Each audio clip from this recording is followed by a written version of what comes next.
আসসালামু আলাইকুম। গত পরশুদিন রাত্রিতে সারারাত ধরে প্রচুর পরিমাণে বৃষ্টি হয়। যার কারণে আমাদের বিল থেকে অনেকেই রিং জাল দিয়ে, চায়না জাল দিয়ে এবং কারেন্ট জাল দিয়ে প্রচুর পরিমাণ দেশি শিং মাছ, কই মাছ, টেংরা মাছ, পুঁটি মাছ এগুলো অনেকেই প্রচুর পরিমাণে মাছ পাইছে। তো আজকে আমি আ চেষ্টা করতেছি আপনাদেরকে সেই মাছগুলো আজকে কেমন মাছ পাইছি সেগুলো দেখানোর জন্য। চলুন দেখে আসি আসলে কে কেমন মাছ পাইছে।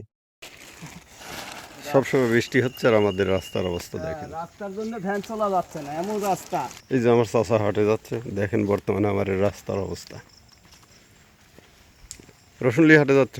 হ্যাঁ, রসুন হাটে যাচ্ছে। আচ্ছা যাও, কি দামে বেচো জানাইও। বন্ধুরা আমি দেখানোর চেষ্টা করতেছি, ওই দেখেন আপনারা যে বিলে অনেকেই জাল পাচ্ছে, কারেন্ট জাল বা অনেকেই রিং জাল পাচ্ছে।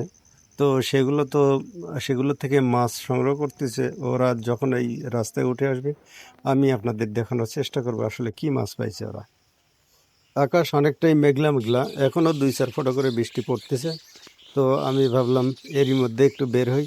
তো হাঁটার জন্যই মূলত বের হয়েছি। তারপরে দেখলাম যে এলাকার আহ, সবাই মাছ আসলে অনেকেই বলতেছে যে অনেক বড় বড় মাছ পাচ্ছে, অনেক বেশি মাছ পাচ্ছে।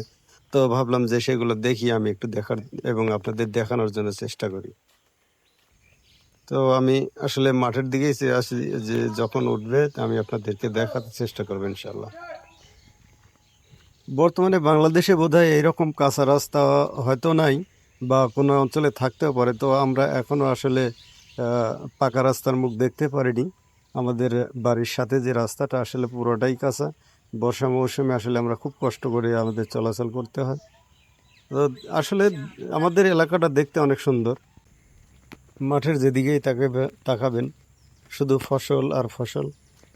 বর্তমানে বর্ষা মৌসুমে আপনার বিলের কিনার দিয়ে সবগুলো ইরি ধান এবং বিলের মাঝখানে যেগুলো দেখতে পাচ্ছেন সেগুলো সব আমন ধান। তো আসলে প্রত্যেক বছরই এতটা আহ, বন্যার পানি আমরা দেখতে পাই না। এইবার অনেকটাই বেশি, গত বছরের চেয়ে অনেকটাই বেশি। সামনে একটা পাতিল দেখতে পাচ্ছি, দেখি আসলে এর মধ্যে মাছ আছে কিনা। হ্যাঁ, মাছ আছে, কিন্তু আসলে আশপাশে কোনো লোক নাই। দেখুন কত সুন্দর আমাদের এলাকার বিল থেকে সংগ্রহ করা একদম টাটকা যে মাছগুলো। সামনে আমার এক মামাক দেখতে পাচ্ছি। তো দেখি আসলে ওনার কি অবস্থা। দেখি আমার মামা কি মাছ পেয়েছে। সুন্দর মাছ রে বা, দিদি যা একটু ভালো ভাবে দিদি। ব্যাস, দারুণ মাছ, খুব সুন্দর, একদম টাটকা।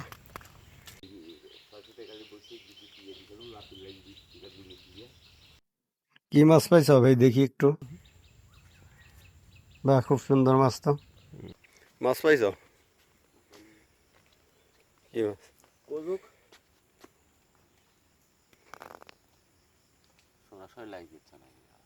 না, এইটা আমার চাচার পুকুর। তো পুকুরের পাশেই পাড়ের সাথেই একজন জাল লাগাইছে।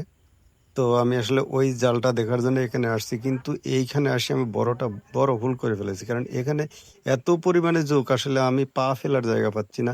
আমি এমনিতেই জোক দেখে খুব ভয় পাই, কিন্তু এখানে এসে আসলে আমি একটা বিপদেই পড়ে গেছি আর কি। তো তারপরে দেখানোর চেষ্টা করছি।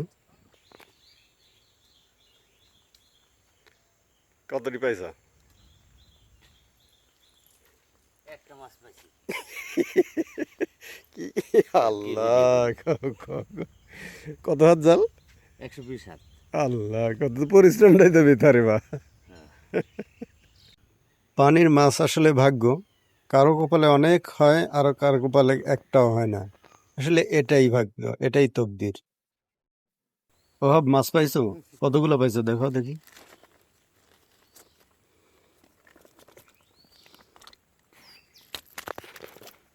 কিউটি, তখন পাইছো একটা, আর এখন আল্লাহ দিছে তাহলে না? এইবার কতখানি জাল? 200 হাত। কি জালে মাছ এগুলা? পুঁটি মারা। যাই, খুব সুন্দর মাছ তো, ফাইন, বড় বড় পুঁটি আছে। হয়েছে। হ্যাঁ, কাকা কি মাছ পাইছা দেখি আগে। ভিডিও করতে চাও না? হ্যাঁ, কি আর বা, ভালোই তো পাইছো দেখতেছি, সুন্দর মাছ। ওই কতখানি জাল? ও মোটামুটি হাফ পাউন্ড। আপনার কি জাল? 22। তার মানে ছোটো পাশে জাল। হুম। আচ্ছা, ফাইন মাছ পাইছো।